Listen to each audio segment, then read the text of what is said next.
Hi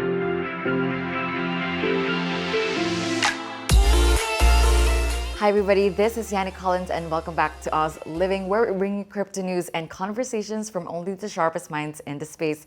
And our guest for today, he's a well-known OG crypto, a builder of sovereign tech, president of Multi-Family Office Advisory, an author, and advisor to exchanges, focusing on global adoption of cryptocurrency, and among others, he is the co-founder of Philcoin. So Dunstan, welcome to the show. Thank you so much. So I want to start with your background, as we're all curious about people's stories and how they essentially found their way into the crypto rabbit hole. Well, the crypto rabbit hole was interesting. I started Bitcoin in 2009 and 2010. It actually started off as an accident. I downloaded a program, downloaded a game actually, and while I was playing the game, it was generating a credit, an online credit, which I found was Bitcoin. Okay. Yeah, but was it like a play-to-earn game back in the days? No, it was just playing a game like Donkey Kong, and then while you win some of the stages, it started generating Bitcoins into a wallet. Okay. But then I found out it wasn't generating into my wallet; it was generating into somebody else. So I got irritated. I went to go and learn about Bitcoin and so on, and started mining on my own. Wow. Yeah. As a miner, could you expound on that? What do you exactly? How Yeah. do you exactly do it? Yeah. So in the early days, right, we could mine using our PC. Yeah. Right, in 2009 and 2010, we could do that. But later on, then we need to use like mining machines, like ASIC miners and so on. And then that's how we started mining. Wow, that is so cool. Okay, now tell me about your Philcoin and what you guys essentially. I believe that you launched this year or last year? We launched it in March, 11 March actually. So tell me how it has evolved since. Yeah, it's exciting. So, Philcoin, we started off as the world's first philanthropic coin, and we had partnerships with partners in the United Nations, with the SDG Impact Fund, and then we partner with UNICEF and a couple of the major charitable organizations. So what happened along the way was that religious organizations started to take notice, and many of them have started coming in. They have partnered with us, they have invested, they have bought the tokens, and they're also bringing it to their organizations and using the goods and service in their organizations are starting to use Philcoin. Yeah, so a couple of exciting things that happen along the way would be the fact that a couple of nations have spoken to us and they said that they want to use Philcoin as their country's currency. Wow. Yeah, so that's going to be exciting. So we are organizing the treasury in the countries itself, working with the regulators to see how we can make things happen. What is the impact of Philcoin in this market in general? Yeah, so it's exciting because, working together with the religious organizations, we have already organized campaigns, charitable campaigns, religious campaigns, like for things in Ukraine, for things happening across Africa, Haiti, and so on. Like just last week itself, we have a massive Haitian campaign where a church, one of the largest church across, the largest Haitian church across North America, they are distributing Philcoin to 1 million people in Haiti. So what they plan to do is to create a pension fund for the Haitians to prosper the whole nation. So that's something exciting that's happening. It's super exciting. How about in the charity aspect? Like, what are you planning? What is your role in the charity organizations? So what happens is we are partnering up with Giving, which is one of the platforms that Virgin is also partnering with. And then together we are forming up charitable campaigns itself. Our ambassadors have already built schools, orphanages across the world. We have opened up churches and other religious buildings in different needy parts of the world. And then now we have students that are coming on actually. Yeah, and like students across Africa, they are picking up Philcoin. That is crazy. So many progress, so many developments within such a short span of time. What were kind of like learning curve moments for you during the past couple of months? Well, learning curve moments would be this. I found out that in Africa, there is no point going to the different governments in Africa to make things happen. You need to go to the different tribes, because even the governments, they would have to go to the tribes to ask them for permission for certain things to happen. Okay. Yes. So you're part of like the breakneck mission and speaking to these I'm speaking tribes. to the kings of Yeah. the tribes itself, the royal families across Africa, and also like some of the generals, they're across like some of the war-torn parts of Africa. So mainly you are catering to people of the unbanked as well. Correct. And that's Onboarding that's the billion main. people unbanked in the world, which is a major cost right now.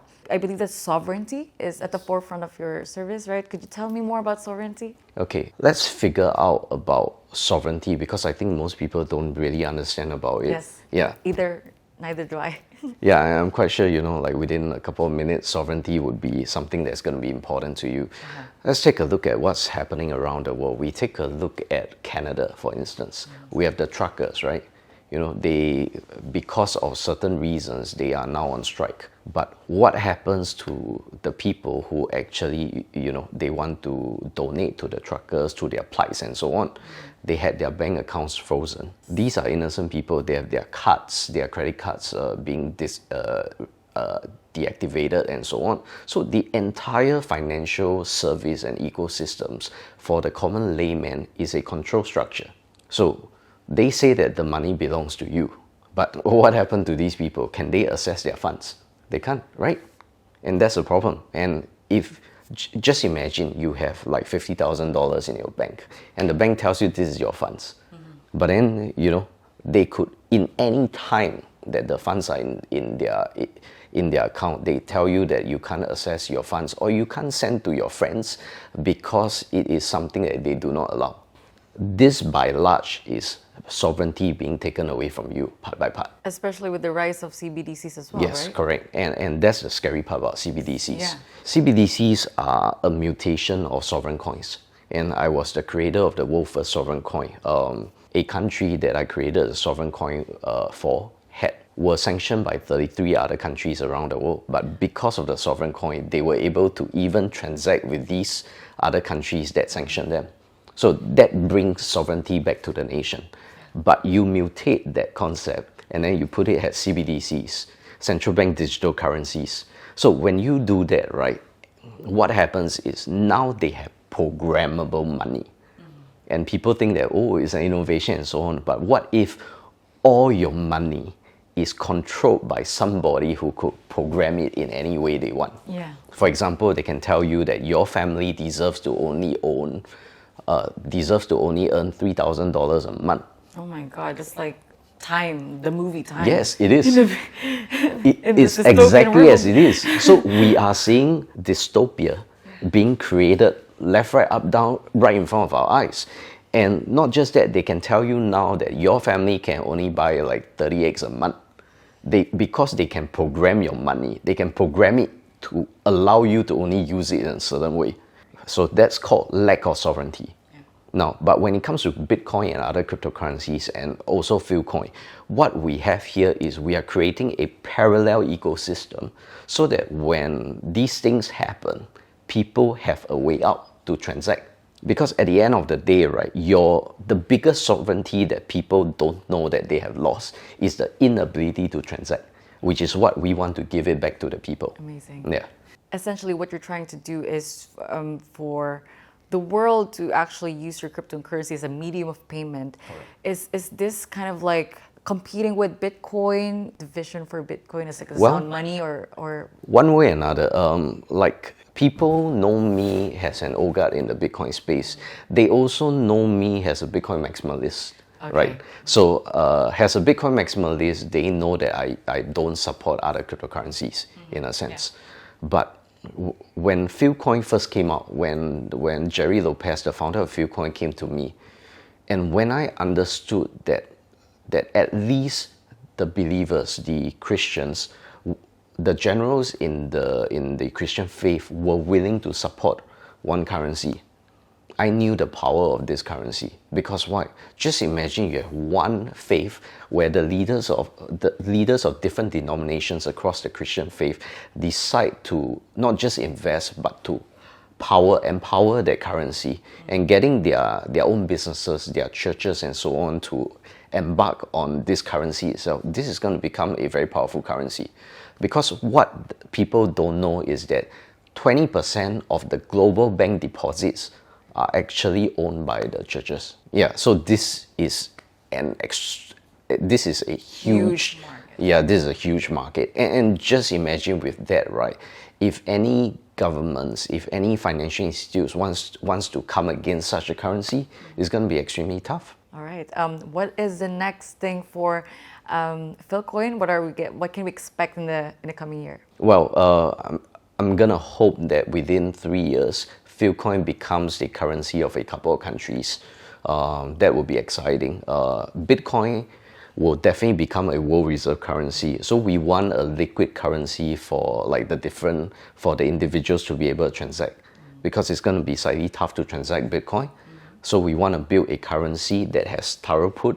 What we mean by throughput will be that we'll be across different blockchains itself, so that has many people as possible can have access to it. Right, fantastic. Now, I want to quickly pivot to Oz and how Oz and Philcoin can essentially collaborate. Or Oh, like synergies. definitely, right? So you already know that Philcoin is about sovereignty, right? And Oz helps to bring sovereignty to the people, because at the end of the day, Oz is gonna bring about residencies, allowing people to get residencies in different places around the world, right?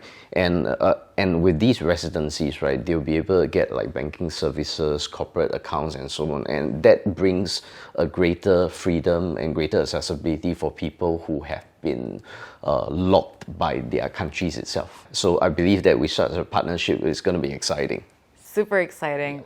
Well, Dunstan, thank you so much for joining me today. I really appreciate your time. So many incredible insights you've laid out with our audience and especially to me. Thank you so much. And I look forward to having you again in our channel. Yeah, I'll be honored.